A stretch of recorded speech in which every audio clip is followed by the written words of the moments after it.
পশ্চিম বর্ধমান জেলার সালানপুর ব্লকের সামরি গ্রাম পঞ্চায়েত এলাকার লহাট কালী মন্দিরের পেছনে বিশাল ভয়াবহ ধস। এবার ধস নেমেছে গ্রামের প্রায় ৩০০ বছরের প্রাচীন লহাট কালী মন্দিরের ঠিক সামনে। এই ঘটনায় ক্ষোভে ফেটে পড়ে লহাট গ্রামবাসীরা।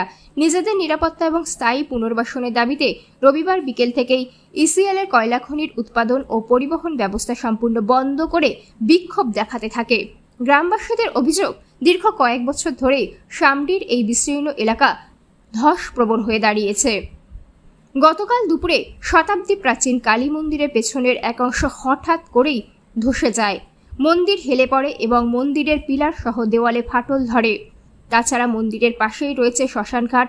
ধসের ফলে সেই এলাকাটিও ক্ষতিগ্রস্ত হয়েছে।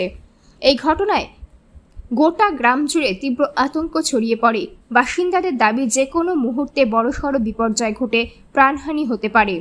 এই দিন বিক্ষোভে সামিল হয়ে গ্রামবাসী তথা স্থানীয় তৃণমূল নেতা জনার্দন মণ্ডল ইসিএল কর্তৃপক্ষের বিরুদ্ধে উদাসীনতার অভিযোগ তোলেন। তিনি জানান, এর আগে একাধিকবার ইসিএল আধিকারিকদের সঙ্গে বৈঠক করে পুনর্বাসনের দাবি জানানো হয়েছে। কাজল মিত্রের রিপোর্ট। অনেক আগে বলেছি, এখানে আপনার গ্রিল করে অলরেডি ব্যাক ফিলিং করে এগুলোকে ভরানোর জন্য, যাতে ভবিষ্যতে না বসে যায়। কিন্তু ইসিএল ম্যানেজমেন্ট এত গাফিলতি করেছে আমাদের, ওদের খালি করেছে প্রোডাকশন কীভাবে করতে পারি। হ্যাঁ, মানুষকে মিথ্যা প্রলোভন দেখায়, প্রোডাকশন করে বিরান যাবে কোথাও বুঝলেন তো।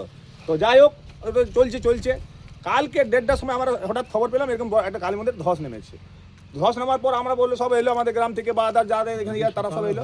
তারা আবার কলিয়ারে গেল, কলিয়ার ম্যানেজমেন্ট বললো তুমি এখন আপাতত মাইন্সটা বন্ধ রাখো। তারপরে এখন পর্যন্ত কোনো ম্যানেজমেন্টের কোনো লোক এখানে আমার পর্যন্ত পৌঁছে না। এখন কি মাইন্স বন্ধ আছে? চালু মাইন্স বন্ধ আছে যতক্ষণ ম্যানেজমেন্ট তো কোনো কথাই বলতেছে না আমার সঙ্গে।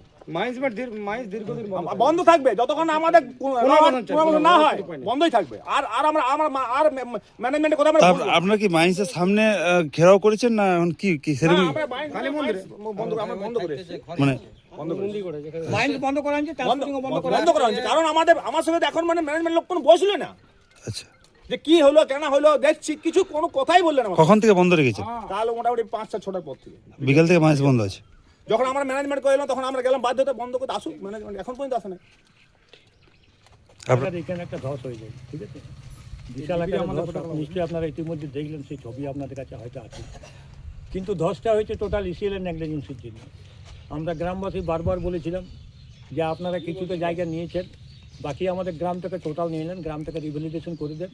গ্রামের ভিতরেও প্রচুর পরিমাণে কয়লা আছে, যা সিএমডি রিপোর্ট আছে ওদের কাছে। এই মতো অবস্থায় কলিয়ায় তো ধসে, আমাদের মন্দিরটা ধসে গেছে, সামনে শ্মশান ঘাটও আছে। দেখছেন আপনি, দেখলেন বার্নিংয়ের জায়গাটা কী পজিশনে আছে, পাথর দিয়ে দেন, যাচ্ছে তাই করে দিচ্ছে। মানুষ ভালো করে বার্নিং করতেও পারছে না, এই যে অবস্থা রয়েছে। আর এই কালী মন্দিরটা আমাদের দীর্ঘ 300 বছরের কালী মন্দির, মানে বহু প্রাচীন কালী মন্দির। এইখানে আমাদের পূর্বপুরুষদের সব বার্নিং করেছে, তারা সব এই মাটিতেই আছে। এই অবস্থায় শ্মশান ফাটান যাওয়ার জন্য আমরা খুব গভীরভাবে দুঃখিত, এবং ইসিএল এর প্রশাসনের এই উদাসীনতার জন্য এই শ্মশানের আজকে এই অবস্থা। কবে ঘটেছে ঘটনাটা? কাল দুপুর 2টো নাগাদ ঘটেছে। এখনো পর্যন্ত ইসিএল এর কোনো আধিকারিকরা মানে ঘটনাস্থলে আসে না। আপনারা কি চাইছেন? আমরা চাইছি যে টোটাল লহাট ঘাটটাকে পুনর্বাসন দিক। তাছাড়া পুনর্বাসন না দিলে আমাদের এই জিনিসের সমস্যার সমাধান কিছুতেই হবে না। পরে ভয় হয়ে থেকেই